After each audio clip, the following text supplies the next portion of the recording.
அனைவருக்கும் டிவைன் ஹீலர்ஜி மற்றும் ரேக்கி தாந்திரிக் மாஸ்டர் அன்பு வணக்கம். இன்றைக்கி நாம் பார்க்குறது தோஷங்களில் பிறரிடம் ஏமாறக்கூடிய தோஷதாரர்களுடைய ஜாதகத்தை பற்றி பார்க்க போகிறோம். ஒருவர் ஜாதகத்தில் சந்திரன் நின்ற ராசிக்கு முன்னும் பின்னும் எந்த கிரகமும் இல்லாமல் ஒருவர் ஜனனம் எடுப்பாரானால் அது அவயோகம் அல்லது கேமதுருவ யோகம் அப்படின்னு அழைக்கப்படுது.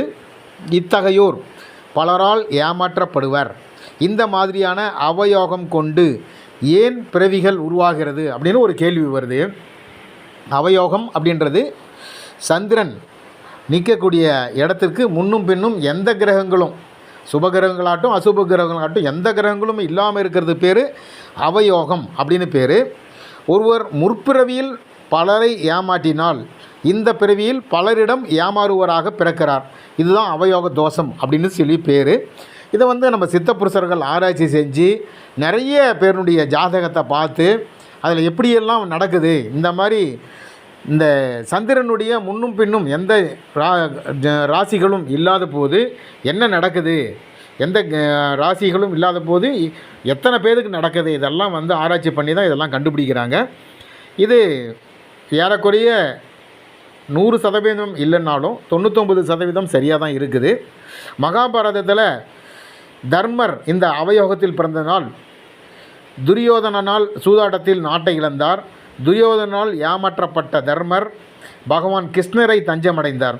அவயோகத்தை நீக்கி மீண்டும் தர்மரிடம் நாட்டை மீட்டு கொடுத்ததாக இது ஒரு கதை இருக்கிறது, புராண கதை இருக்கிறது.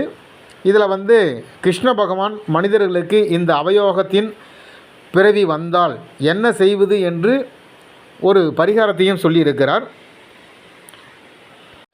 வளர்பிறை ஏகாதசி திரியில் நாம் பாயாசம் ஏதோ ஒரு இனிப்பு பாயாசம் செஞ்சு கிருஷ்ணனுடைய கோயிலில் இருக்கக்கூடிய பக்தர்களுக்கு நம்ம விநியோகம் செஞ்சால் இந்த அவயோக அவஸ்தையிலிருந்து விடுபடலாம் அப்படின்னு சொல்லிட்டு கிருஷ்ண பகவான் அருளியிருக்கிறாரு. இந்த நவகிரகங்களுடைய இருப்பு வச்சு தான் ஒவ்வொரு மனிதனுடைய வாழ்க்கையும் அமையுது அப்படின்னு சொல்லிட்டு சித்த புருஷர்கள் இந்த யோகத்தில் ஜோதிடத்தில் சொல்லியிருக்கிறாங்க. ஜோதி இடம் அப்படின்றது முக்கியமான நிகழ்வுகளை சொல்லக்கூடியது. அதாவது ஏற்கனவே என்ன இருக்குது, இப்போ என்ன இருக்குது, நாளைக்கு என்ன ஆக போகுது அப்படின்றத ஜோதிடத்தில் கணிக்க முடியும். வருமுன் காப்பது தான் ஜோதிடம்.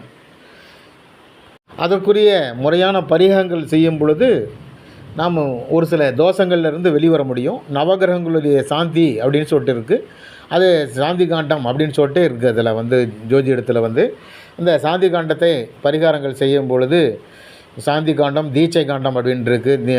மந்திரங்களை சொல்லி நாம் வெளியே வர்றது இப்படி நிறைய விஷயங்கள் இருக்குது. இந்த நவகிரகங்களுடைய இருப்பு வச்சு தான் ஒரு மனிதனுடைய நன்மையும் தீமையும் வாழ்வும் சாவும் இந்த மாதிரி எல்லாம் எதுவுமே நடக்கிறது. இந்த நவகிரகங்களுடைய அனுசரணைக்கு நம்ம நவகிரகங்களுடைய போற்றுதல் மிக அவசியமாக இருக்கிறது.